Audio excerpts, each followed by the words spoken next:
So I ran into a guy I know from my soccer league last week. We talked for like 10 minutes. He said, "Man, we should grab dinner sometime. I'll text you." And I'm telling you, he meant none of it. How do you know he meant none of it? Because he never texted. And I knew when he said it that he never would.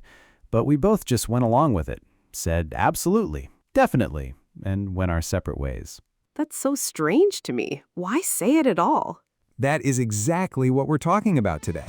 I'm Kayla. And I'm Marcus. Welcome to Almost Fluent. Today we're looking at one of the trickier parts of American English, the gap between what people say and what they actually mean. Specifically, vague social plans that never happen, workplace feedback that sounds nice but isn't, and what to do when you genuinely can't tell. Okay, so the social invitation thing. This is everywhere. We should hang out sometime. Let's grab coffee. We have to get the whole group together. All of them sound warm and genuine when someone says them, and very often, they mean nothing. Which I find so confusing because I take words at face value. A friend of mine from work, she's from Germany, she spent 2 months genuinely waiting for a coworker to follow up on a lunch invitation. She brought it up again eventually, and the coworker seemed almost surprised, like she'd forgotten the whole thing. Yeah, the coworker had absolutely forgotten the whole thing, because for her it wasn't a plan. It was a warm exit from a conversation. So how do you tell the difference between a real invitation and a social exit phrase? The detail, that's the whole thing. If someone says, "We should hang out sometime," that's a feeling, not a plan. There's no date, no place, no follow-through.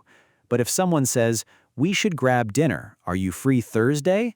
Now they're actually making a plan.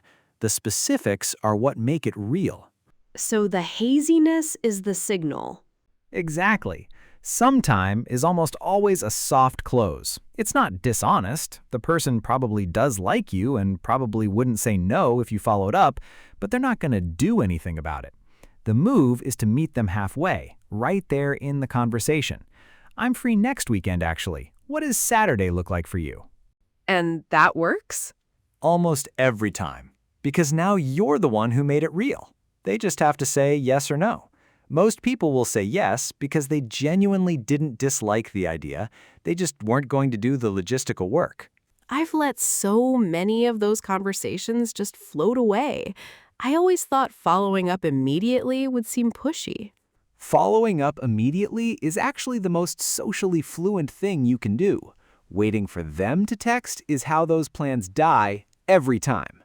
Okay, workplace feedback. This one I feel more personally because I have been in performance reviews where I walked out thinking everything was fine, and it was not fine. What happened? My manager at my old job told me I was doing a really solid job and that there were just a few small tweaks she'd love to see. I thought that was genuinely good news. I went home in a great mood. Turns out, a few small tweaks meant she had a list. A real, substantial list. Just a few small tweaks is basically American for "here comes the actual feedback." I know that now. I did not know that then. The workplace version of this is its own language. That's an interesting approach. That means they don't like it. You might want to think about, that's a directive, not a suggestion. I love the energy here. Let's just make sure the execution is airtight. The execution is not airtight. Why is it all so softened? What is the fear with just saying a thing directly? Conflict. Americans, professionally especially, are very uncomfortable with the idea that feedback might land badly, so they wrap it in positives first, then put the real thing in the middle, then end on something encouraging. If you're not used to it, you hear the positives in the encouragement and you miss what was in the middle. So where do you actually look? After "but," or after "that said," or after any kind of pivot phrase, "I love what you're going for here," and everything after "and" is the note. That's what they actually wanted to tell you. Someone told me once to pay attention to the ratio of time spent. If your manager spends 4 minutes complimenting you and 30 seconds on the small tweak, the tweak is probably the whole point of the meeting. That is a really sharp way to read it. The hedge words are the other thing. Maybe, might, could potentially. In normal conversation, those sound optional. Professionally, they're usually not. You might want to loop in the team before sending this next time. That's not a maybe. That is absolutely not a maybe. That's please do this or we're going to have a different conversation. So, what do you do when you're genuinely not sure?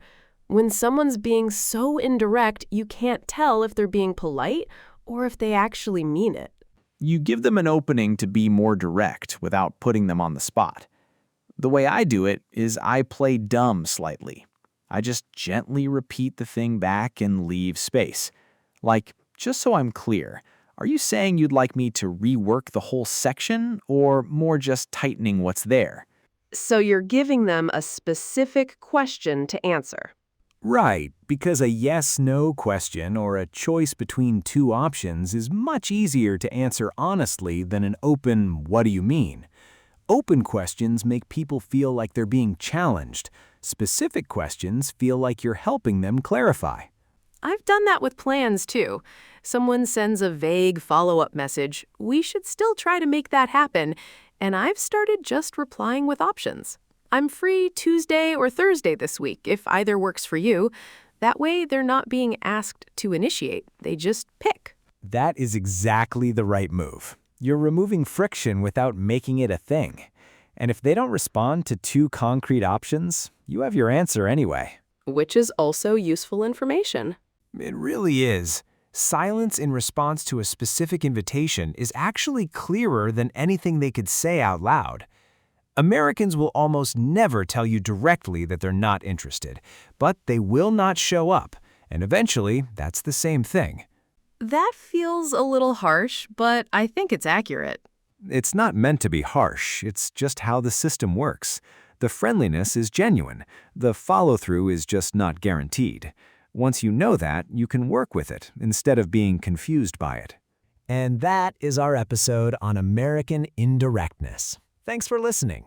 Whether you've been burned by a "we should hang out" that went nowhere, or you've walked out of a meeting thinking you were fine and found out later you weren't, hopefully this helped a few of those moments make a bit more sense. The thing to hold on to is that none of this is personal. Americans are indirect because they're trying to be kind, not because they're trying to confuse you. Once you know where to look, the specifics, the pivots, the hedge words, you start hearing what's actually being said underneath the warmth. And honestly, the best way to get there is just to keep listening to real conversations in English, exactly like you're doing right now. The more you hear, the more automatic it becomes. So keep tuning in. She's not wrong. We'll see you in the next episode. See you next time on Almost Fluent.